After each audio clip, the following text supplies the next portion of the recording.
Hello everyone, it's Jack Cotton, a luxury real estate expert, author, and agent. And I'm going to answer a question that I get asked a lot, which is how do I budget for marketing of a particular listing? How much do I spend to market a property? Well, the answer is really depends upon whether you're an agent or a company. And in both cases, we use a percentage of GCI or gross commission income. Now, if you're a company, the ideal number to commit to marketing of listings is 4.1%, 4.1. And you can add another 1% for promotional, which was promoting your brand. If you're an agent, I've heard numbers all the way from 5% to 12%, and sometimes even 20%.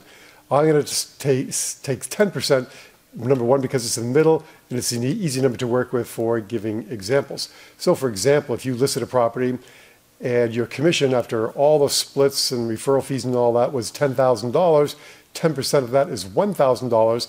That's how much you can commit to marketing that property. Now, one thing you're going to want to do also is to spread that $1,000 over the period of time you think it's going to take to sell that property. And it's amazing when you think of 10% of $10,000, $1,000 doesn't go too far in marketing a piece of property. Again, the numbers are just for simplicity's sake. But still, it's amazing how much this stuff costs. But anyway, now there's one more important step you've got to take, and that is understanding the ratio of listings taken to listings sold. Because if I take my previous example of $10,000 in gross commission income, and I can allocate $1,000 to marketing, well, if I'm listing 2 properties to sell 1, that means I can only allocate $500 per property. See how it gets watered down?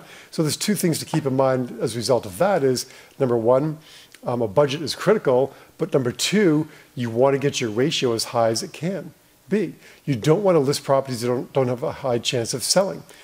You know, you can take an overpriced listing if the seller is motivated. Sometimes a listing is like a fine wine. It has to age and come into its own, and then gradually the seller comes around and the motivation's there, so they finally drop the price so they can sell it.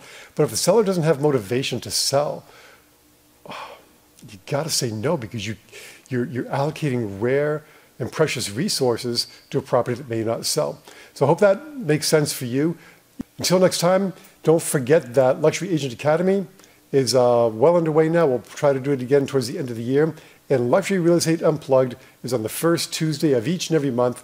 And send in your questions beforehand. Go to the website, fill them out. There's a little place at the bottom of luxuryrealestateunplugged.com where you can fill in your questions, or just send me an email and I'll make a slide with your question and whatever resource material is required to answer it fully and completely.